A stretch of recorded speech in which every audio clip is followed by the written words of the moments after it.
Bonjour à toutes, je m'appelle Véronique de Groot, je suis logopède et récemment j'ai suivi une formation en communication profonde accompagnée qui m'a permis de découvrir énormément de choses qui sont en fait le fait que nous ayons déjà dès la naissance et encore en nous toutes les ressources dont nous avons besoin.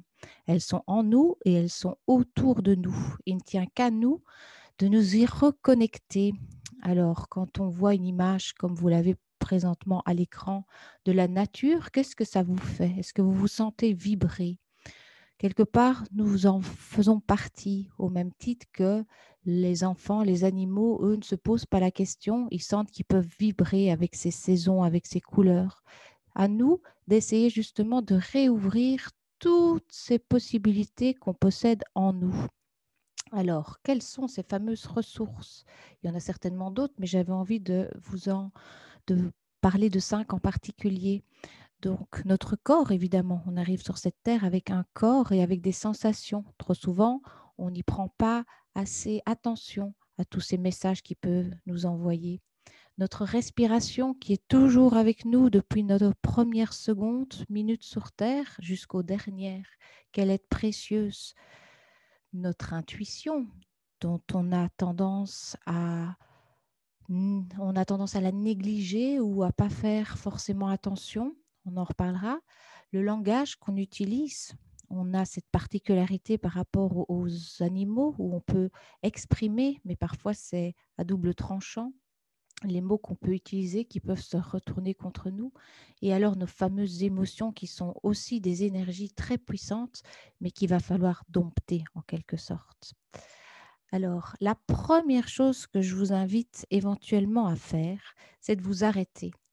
Je pense que c'est une des choses les plus difficiles puisqu'on est maintenant dans un monde où constamment on est affairé, on est tout le temps avec des choses à faire, on est dans un monde matériel, mais c'est tout le contraire que d'être dans l'être, être humain que nous sommes.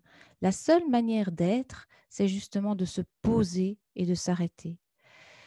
Rien que pendant une minute, vous dire, voilà, je vais m'arrêter pour essayer de voir comment ça se passe dans mon corps, dans mes émotions, c'est quelque chose qui peut changer énormément de choses. Parfois, on s'octroie même pas une minute pour soi, pour s'arrêter de nos jours.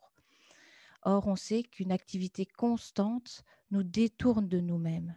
Donc, important de mettre ces stops. Je sais que maintenant, il y a des applications pour justement nous rappeler cette minute tellement importante pour nous arrêter et arrêter notre cerveau, en fait, qui n'est pas celui qui va nous guider en priorité quand on veut prendre la peine de s'écouter.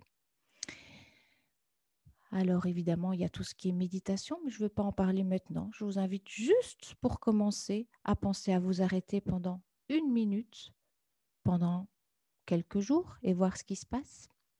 Ce qui se passe dans votre corps, on en parlera juste après. Mais quand vous vous arrêterez, évidemment, vous allez peut-être, avec un petit peu d'expérience, penser aussi à observer votre respiration. Comment elle est? Est-ce qu'elle est haute? Est-ce qu'elle est basse? Est-ce qu'elle est ample? Prenez conscience de cette respiration.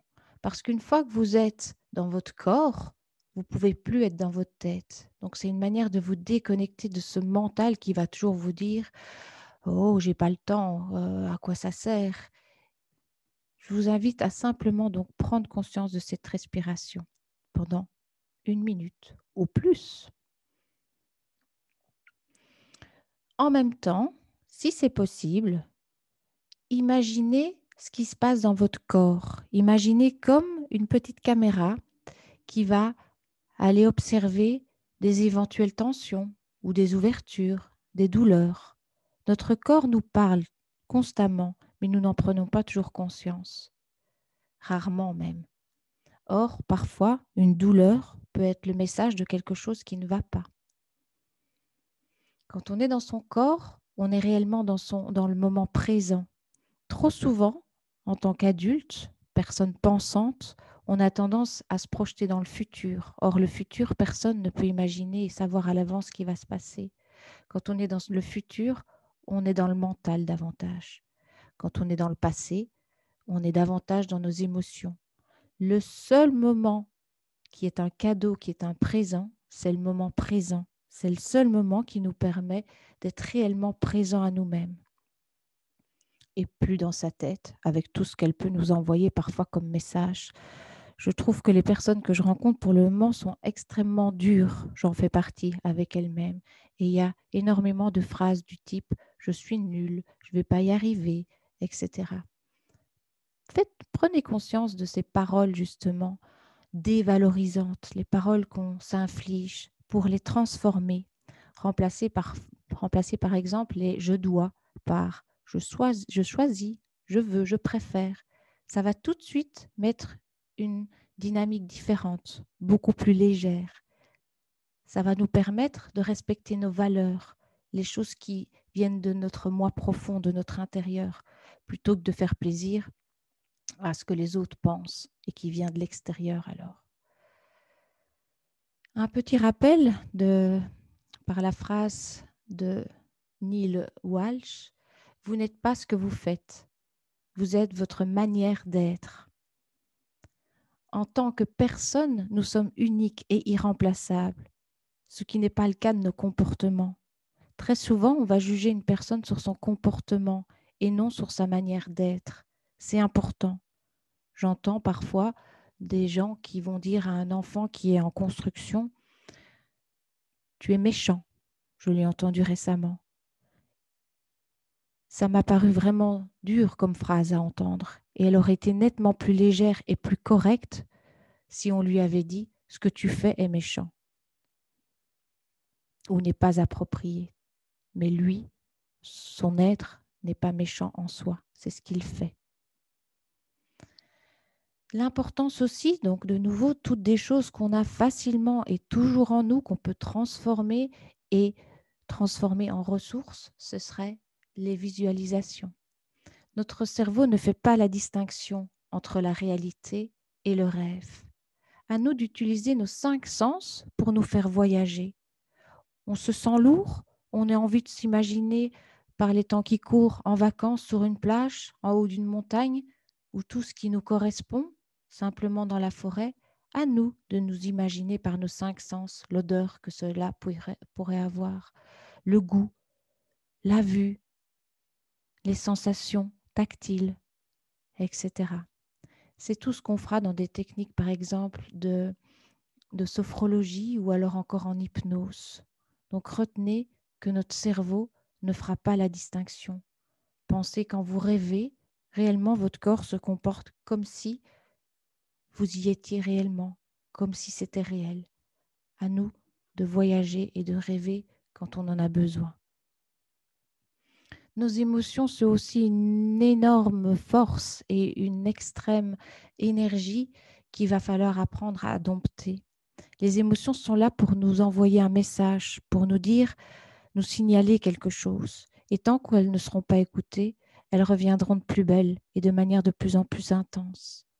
Alors ici, en lien avec ce que je viens de vous expliquer, les 5 manières de pouvoir digérer une situation plus facilement par nos 5 sens, je vous ai proposé un petit exercice par rapport à la peur.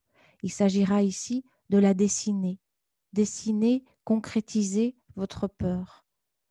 Lui parler, lui demander ce qu'elle a à nous dire. Mettez-vous vraiment dans l'exercice, comme si c'était une personne. Qu'est-ce qu'elle a à vous dire? Quel goût elle a? Quelle odeur? Le fait que vous faisiez ça va faire en sorte que l'émotion, dans ce cas-ci la peur, va prendre sa place. Elle va être reconnue et vous allez pouvoir vous rendre compte que finalement, peut-être ce n'était pas aussi terrible que ça. Et si oui, que vous avez des ressources pour la contrer. L'inconnu est toujours bien plus effrayant que le connu. Alors, notre intuition, notre voix intérieure, celle qui sait ce qu'il y a de meilleur pour nous, c'est quelque chose de vraiment très puissant, une des plus grandes ressources qu'on puisse avoir.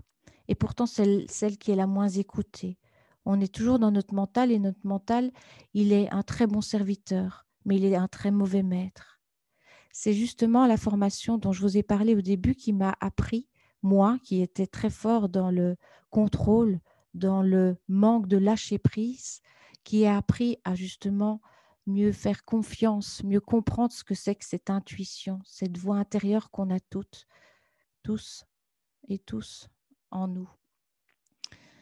Je vous invite à l'écouter, cette voix, et peut-être progressivement à votre rythme, à essayer d'écouter ce qu'elle a à vous dire.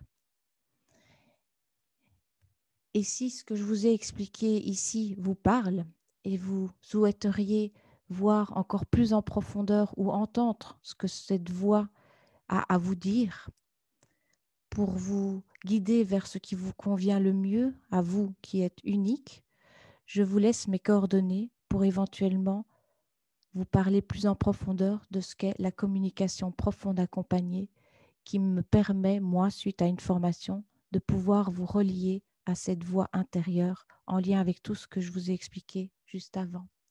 Voilà, à bientôt. Très belle journée à vous.